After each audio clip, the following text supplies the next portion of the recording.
រសាយឆ្ងាយពីអរាក្រអូបក្លិនជាប់មាសា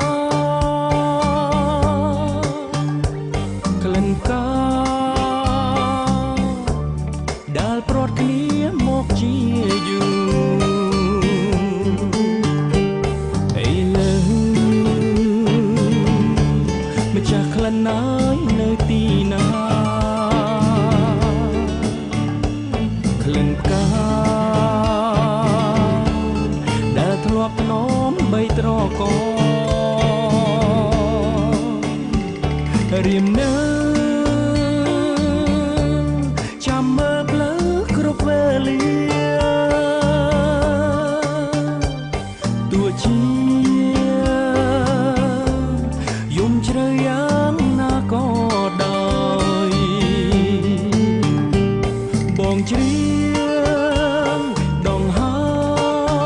យសូមឲ្យអូនត្រឡប់មករកបងជ្រាបដងហើយសូមឲ្យអូនត្រឡប់មករកបង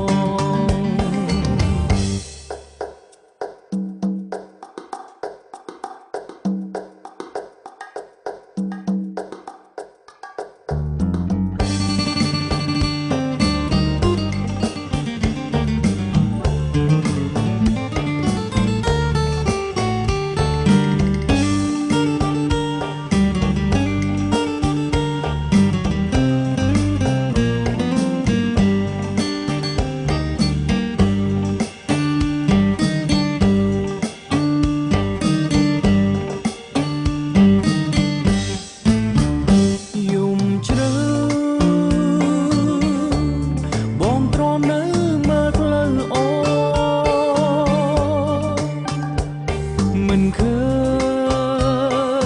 ញរៀមស្រពូនពេកកូនឡងឮតាសັດយំរងងំឆ្លើយឆ្លងមៀបងតាអូនប្រត់ទៅខាងណា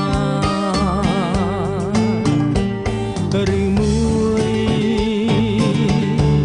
អូនអស់ចិនពីបងហើយសូមឆ្លើយឲ្យដំណឹងតាមវាតាកុំអើយរៀមខ្លោចផ្សាព្រោះស្នេហ៍ស្រីប្រណី